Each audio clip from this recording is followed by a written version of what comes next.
Big Al's Rant with Cayden McFarland, powered by Jack Cassee Ford. And welcome to the Rant, everybody, with Cayden McFarland, Al Jerkins. We are on tape tonight because of the Thunder game in town, so Cayden and I have to go and check out the NBA version of our Oklahoma teams. First, let me start out by saying I'm so sorry. I apologize. I blame it all on you. On my radio show, I said all four teams are going to win this week. You even threw in Notre Dame, my guys. Okay, so 5. And I lost every single one of them. Now, I'm sitting and I'm watching TU. They're up 27-7, and I'm saying, you know what? I'm off to a great start here. I'm going to go 5-0. But no. So I apologize from the bottom of my heart. I'm really sorry that I picked our teams to win. Let us begin with a game in Norman.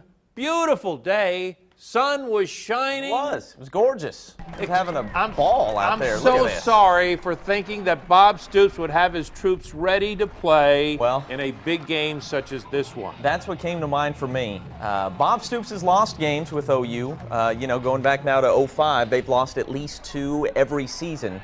But they have not lost games in this manner very often. Just shooting themselves in the foot at home, this almost never happens to a Bob Stoops team. Your All-American candidate kicker leaves 7 points on the field.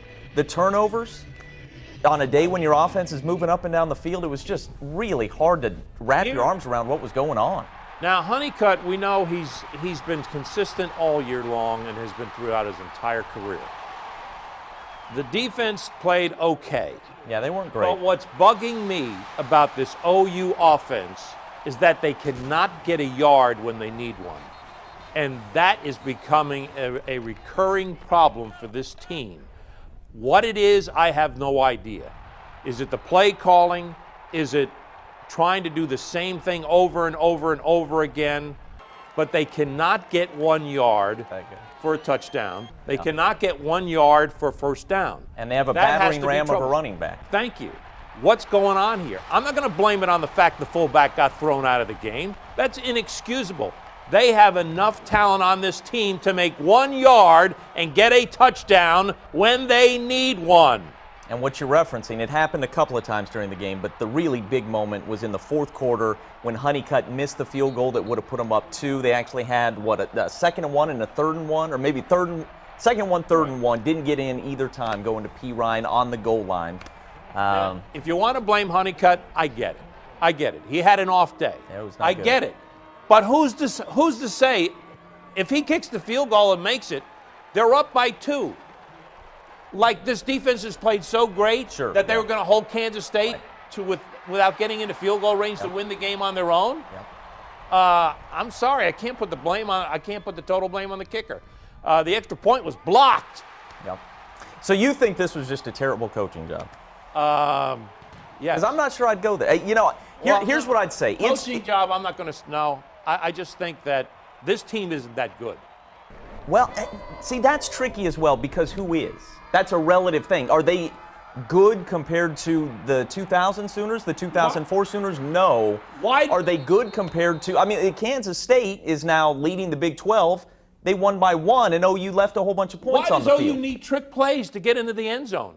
Well, I know. Look, I don't have a huge problem with trick plays because when you never call them, fans are all over you about that. When you do call them and you throw a pick in the end zone, you just got to find a way to overcome that. Just play back to basic football. Just get 1 yard for a first down. You loved the trick plays when he was calling them in 2000, right? Not really.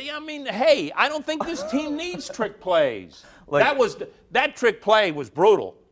It was. You just throw it up for grabs in the end zone? That's a trick play? That's not a trick play. The moral of the story is this team, you're right, they're not great like the 2000 team was great or the 2003 or 2004 teams were great. They're not like that where they can just roll out and roll over just about anybody on the schedule with a couple of exceptions. But they're a really good team that should have won yesterday. They simply made the kind of fatal mistakes you can't make against a quality opponent. And they did it at home, which the Sooners never used to do. They're now 14-4 in their last 18 home games. Stoops was 75-2. That's how he started. Well, 2 weeks ago we were talking about their playoff chances, and I said I don't think there's going to be anything to worry about because they're not going to win out. And I didn't think it would come this quickly. I said they would go 10-2. Did you say 10-2 as well? I said they would lose at least another game. Okay, so here's the question. I'll stick with 10-2. record. I'll stick with 10-2. Do you think they lose again? Yes. Yes, certainly possible. You know, they're right there with everybody else who's at the top of the Big 12. They're flawed. They're not perfect, but they're not a bunch of dogs either. I just can't get it in my brain that this team can't make 1 yard when they need it. Yeah. No, that was big, and that's underrated. I mean, we're all focusing on Honeycutt and the interceptions. Short yardage was a problem as well. So where are we going next? The OSU problem? Yeah, we'll talk Oklahoma State. A very different kind of disappointing Saturday. Well, didn't we see this coming? Not to the point where they couldn't score a touchdown. I didn't. Some people maybe. I did not see this coming. Where are the people that are saying that Mike Gundy was playing the wrong quarterback to start the season? Yeah. You know what? Yeah, can we roll what we said back when J.W. Walsh got hurt and we said, hey, all you Dax Garman lovers, slow down, pump the brakes? Stop. We're not right about a lot, but we were right about that. And I'm going to stick to that one, too. Yeah. Because we're riding that baby. I went 0-4 this week, or 0-5 you count Notre Dame, but at least they beat the spread. Yeah. But Oklahoma State. Entertainment purposes. This is the first time they didn't get a touchdown in what? Since Bedlam of 2009. 2009.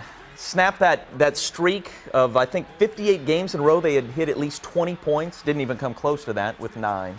And the biggest loss they had since at Texas Tech in 2008. So this has not happened to Mike Gundy teams in the last 5 or 6 years. This is what has happened to OSU, that they have become so inept on offense now. And their defense was trying to keep them in the games. Yeah. Now the defense is wearing down. That happens. And that complementary football, we've reached that point now where the defense is starting to break. Yes. And it broke down big time yesterday. I thought TCU would have a little bit of a slump attitude because of the last 2 games they played. I know. Credit Gary Patterson. Absolutely. I was all over his case last week for the play calling at the end. What a good and going for it on a 4th down. Yeah. But they have recovered incredibly. Can you believe what he's done from 4-8 last year? Says, okay, let's start running this air raid offense like everybody else does. But this and they have found lightning in a bottle. But this isn't the TCU show. This is the rant that we get on our own team. They're the story of the Big 12 right now. But you're right. Let's talk OSU and how bad they are. That's a lot of fun. It's not, highlights. No, it's not really, because people are going to accuse all the media. They just love the negative. Made some field goals, right? If OU had OSU's kicker yesterday, maybe we would have had something. So now, I'm not suggesting that OSU would have won with J.W. Walsh, but they would have made it a decent game. He makes that line a lot better. I mean, we can agree. Covers up their deficiencies. They scored 31 on Florida State with that kid because he's able to put pressure on a defense with his legs, and Garmin is not, and so it's made OSU awfully easy to defend. And Mike Yursich, that seat is hot, my friend. I think he's in trouble. Yeah, there's nobody I talk to that's an OSU fan that isn't hearing rumors. That, fans don't make the coaching changes. Mike Gundy is getting more and more involved in the offense as the coaching changes. Yes, we all know that. So, yes, I think there will be, at the end of this season, if OSU doesn't improve offensively, the offensive line is killing them, but still, you should be able to make plays. Everybody wanted Tyreek Hill to run the football more. Boy, that did a lot of good. So and every Saturday is a snapshot, so I don't want to run crazy with this, but Texas played some pretty good offense against OU last week, nearly 500 yards. They scored 48 on Iowa State yesterday. Joe Wickline's coaching offensive. Yeah, that's right. But Joe Wickline's coaching offensive lineman down there in Austin, and he never had a line that looked like this when he was in Stillwater. We all knew that when he left, that had the potential to be really big, and I think we're seeing it. Nothing against Connolly. So do we want to do the poll thing? Yeah. Are we going to go with 1A, 1B, 1B, B, B, B, B today? Hold on. I want to take a look at the Notre Dame highlight first. Oh. This was the big game of the weekend in prime time last night. Notre Dame and Florida State. My boys played well. They played hard. Nothing to be ashamed of there. Outgained Florida State, I think, by 130 yards or so. They're in Tallahassee. I don't want to say they controlled the game, but they were in the lead almost the entire night. And then they took the lead, and I celebrated like a madman for about 4 seconds before that little hanky was thrown. And it's probably a good call. That's the thing with this pick play. Absolutely, top of your screen. Does he pick him, or does the defensive player make contact first? They called it on pro size number 20. And here's what I'm saying. The pick play, as much football as I watch, and I watch a ton, you just don't see it called enough that I even know the ins and outs, every, jot and tittle of that rule. Do you? Right. Did you know when you were watching it last night that was a pick? Not right off the bat, because you see it so often, and they're not consistent with that call. However, couldn't you have run the same play designed to have that receiver cut inside and take, hopefully, that Oh yeah, I think defensive back with you? A lot better. As I got to tell you, I think they had him beat even without. Right, last night's game. This is the one thing that you have to be impressed about Notre Dame. That Kelly's offense design was so beautiful last night. It really was good. They had Florida State off balance all night long. And then at the end, to maybe have a flaw in the design of that play to where you would even raise a possibility. And I'm not going to blame Kelly for that, but what I'm saying is that play, all you had to do was maybe design it just an inkling better to not even make that a question. Meanwhile, Jameis Winston, 15 of 16 in the second half, played like a Heisman Trophy guy. Let's throw up my poll, because we did all that to set up my poll. Florida State was number 1 for me last week. They're now number 3 out of spite. Really? Oh, see, but we're going with the 1A, 1B thing. That's right. How crazy is it that in the AP top 5 right now, you got 2 teams from Mississippi, 2 from Alabama? It's just insane. But anyway, my top 5, Mississippi State, why do you have Georgia Mississippi, ahead of Alabama and Auburn? Florida State, Notre Dame. Georgia has impressed me, what they've done without Gurley. Granted, Arkansas put some points on them late. But I'm keeping Georgia up there, just some quality wins. Alabama's probably better, but the resume isn't necessarily better, so I got them at 6. All right, I apologize. I forgot to type in my poll. No worries. But I would have had Florida State number 1, Mississippi State number 2, and Mississippi 3 and Alabama 4, Notre Dame 5. All right, let's do that. Do you think that that's your top 10 based mostly on resume? Also, some factored in who you think is the best. Who do you think will be the final 4 teams? Do you think Alabama, Notre Dame, Florida State, and Mississippi State? I think that's good. That's strong.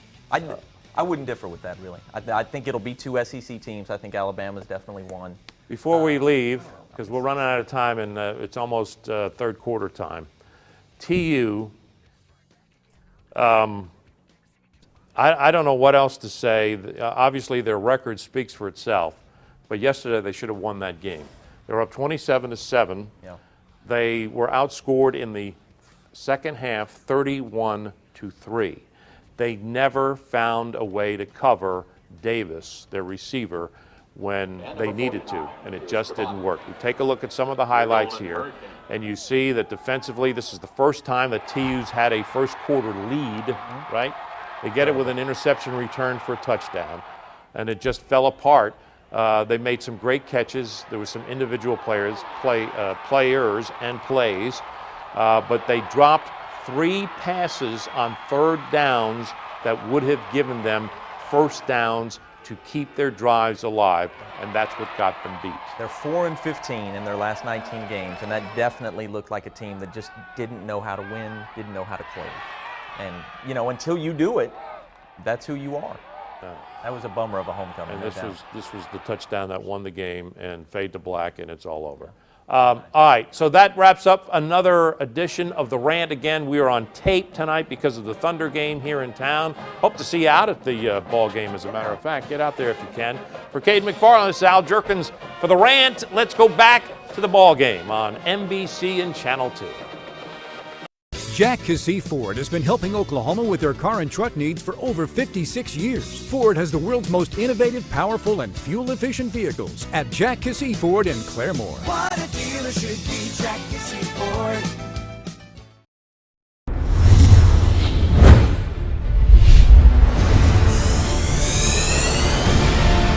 Big Al's Rant with Cayden McFarland, powered by Jack Cassey Ford.